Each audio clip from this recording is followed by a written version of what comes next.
Welcome back to the Explainer. Over our last 5 deep dives, we've really been unpacking the modern Python toolkit together, right? I mean, we've looked at polars, DuckDB, Ray, UV, and, just recently, Rough. So we've built up this pretty comprehensive picture of the modern ecosystem. But there is still one missing puzzle piece we need to snap into place to finish the whole shebang. Today, we're talking about Mypy. It's a seriously powerful static type checker designed to verify that Python's optional type hints are actually being used correctly throughout your entire codebase. So here's our roadmap for today. First, we'll clarify what static type checking actually is. Then, we'll see exactly where Mypy fits alongside those other Python tools we've explored. Third, we're going to look at the absolute magic of gradual typing. And finally, we'll lock in some best practices. I'm really excited to show you why Mypy is basically a spell checker for your code. All right, Section 1. What exactly is static type checking? Well, to get into this, we need to look at a fundamental problem, one that connects right back to our earlier chats on runtime validation. Let me ask you something. Think about all those careful, meticulous type hints you add to your code. What if, after all that hard work, Python just completely ignores them when the code actually runs? Sounds wild, right? But that's exactly what happens natively. Take a standard function, let's call it add, that takes 2 integer arguments, a and b, and returns an integer.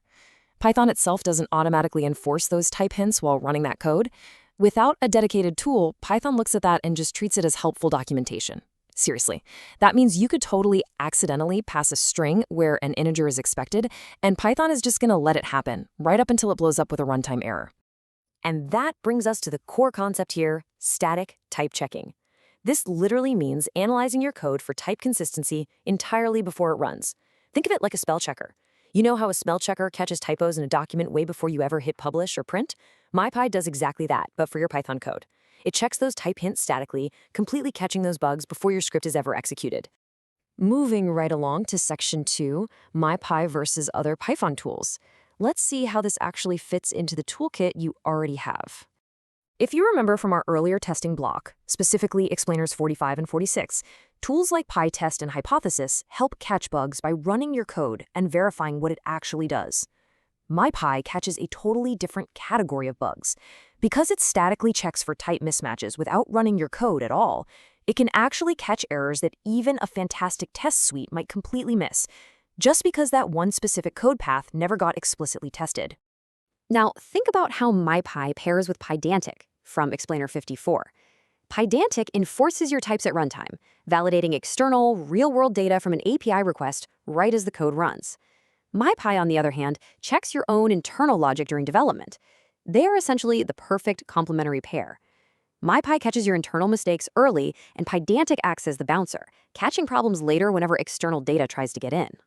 Okay, Section 3, the magic of gradual typing. Now, I know what you might be thinking. If you've got a massive existing code base, adding a strict type checker sounds, well, kind of terrifying. But don't worry, Python's design makes this surprisingly painless. This is where the sheer relief of gradual typing comes in. In some other languages, type checking is mandatory everywhere from day one. Not Python.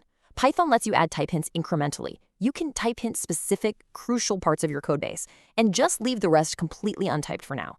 You absolutely do not need to rewrite your entire project and sprinkle hints everywhere overnight. Running it is a breeze too.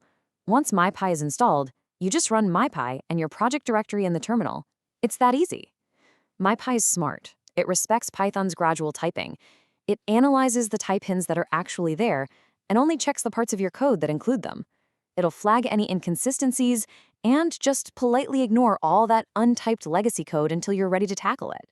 Let's tie this back to the real world. Say you're building a fast API application, like we talked about in Explainer 31. Running Mypy against it catches bad types in your API endpoints incredibly early. Or think about a huge internal library at a company like Uplatz from Explainer 49. By plugging Mypy right into their CI/CD pipeline, the dev team makes sure their public functions are rock solid and predictable, catching type mistakes long before they break things for other dependent teams.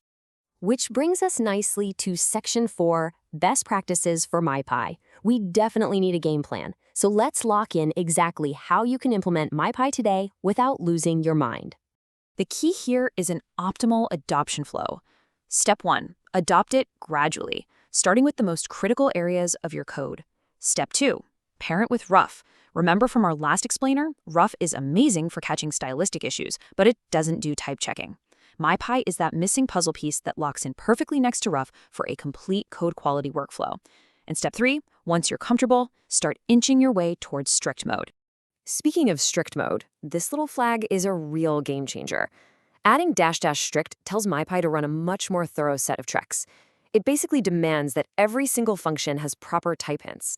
Now, flipping this on for a huge existing codebase all at once is a recipe for a headache.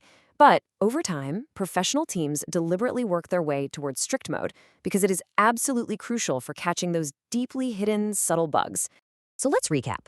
With rough cleaning up your style, TypedDict guarding your runtime borders, and Mypy strictly securing your internal logic, your core Python code is going to be incredibly robust. But wait, what about your data frames? In our next explainer, we're diving into Pandera, a library built specifically for validating pandas and polars data frames. Make sure you're subscribed so you don't miss out as we tackle these final 4 packages in our data validation block. Catch you in the next one.